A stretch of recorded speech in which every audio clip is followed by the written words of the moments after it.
Hi all, welcome to Blasters arena. ജനുവരി transfer window ഇപ്പോൾ പുരോഗമിച്ചുകൊണ്ടിരിക്കുകയാണ്. ഇനി 12 ദിവസങ്ങൾ മാത്രമാണ് അവശേഷിക്കുന്നത്. കേരള ബ്ലാസ്റ്റേഴ്സ് ഈ ജനുവരി ട്രാൻസ്ഫർ വിൻഡോയിൽ വളരെ സജീവമായി കൊണ്ട് തന്നെ ഇടപെടുന്നുണ്ട്. പക്ഷേ അത് താരങ്ങളെ ഒഴിവാക്കുന്ന കാര്യത്തിലാണ് എന്ന് മാത്രം. അത് തന്നെയാണ് കേരള ബ്ലാസ്റ്റേഴ്സിൻ്റെ ആരാധകർ മാനേജ്മെൻറ്റിനെ സോഷ്യൽ മീഡിയയിലൂടെ ഇപ്പോൾ ഓർമ്മപ്പെടുത്തുന്നത്.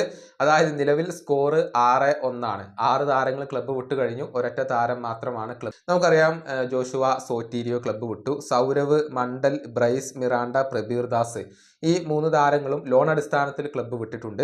രാഹുൽ KP ഒഡീഷയിലേക്ക് പോയി. അതുപോലെ തന്നെ അലക്സാണ്ട്രെ കോയഫ് ആണ് ഏറ്റവും ഒടുവിൽ ക്ലബ്ബ് വിട്ട താരം. ഇങ്ങനെ 6 താരങ്ങൾ ക്ലബിനോട് ഗുഡ് ബൈ പറഞ്ഞു കഴിഞ്ഞു.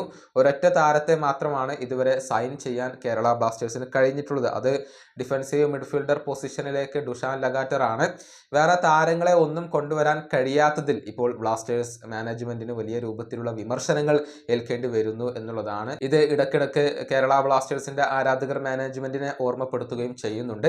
ഏതായാലും ഈ ജനുവരിയിൽ കൂടുതൽ സൈനിങ്ങുകൾ ഉണ്ടാകും എന്ന് തന്നെയാണ് പ്രതീക്ഷിക്കപ്പെടുന്നത്. ഒരു ഡൊമസ്റ്റിക് സൈനിങ് ബ്ലാസ്റ്റേഴ്സ് നടത്തിയേക്കുമെന്ന് മാർക്കസ് മർഗുലാവ് നേരത്തെ അറിയിച്ചിരുന്നു. അത് മുന്നേറ്റ നിരയിലേക്ക് ഒരു ഇന്ത്യൻ വിങ്ങറെ കൊണ്ടുവരാൻ വേണ്ടിയുള്ള ശ്രമങ്ങളാണ് ബ്ലാസ്റ്റേഴ്സ് ഇപ്പോൾ നടത്തിക്കൊണ്ടിരിക്കുന്നത്.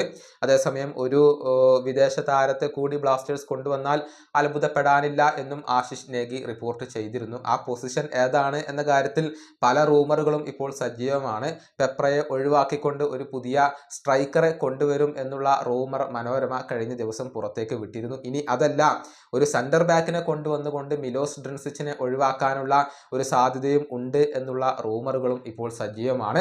അതുപോലെ തന്നെ ഗോൾ കീപ്പിംഗ് പൊസിഷനിലേക്ക് ഒരു എക്സ്പീരിയൻസ്ഡ് ആയിട്ടുള്ള താരത്തിന് വേണ്ടി കേരള ബ്ലാസ്റ്റേഴ്സ് ശ്രമിക്കുന്നുണ്ട്. നോറയെ ഒഴിവാക്കാനും മാത്രമല്ല മറ്റൊരു എക്സ്പീരിയൻസ്ഡ് ആയിട്ടുള്ള ഗോൾ കീപ്പറെ കൊണ്ടുവരാനും കേരള ബ്ലാസ്റ്റേഴ്സ് ശ്രമിക്കുന്നു എന്നുള്ളത് ഇന്നലെ സില്ലീസ് ആയിരുന്നു റിപ്പോർട്ട് ചെയ്തിരുന്നത്.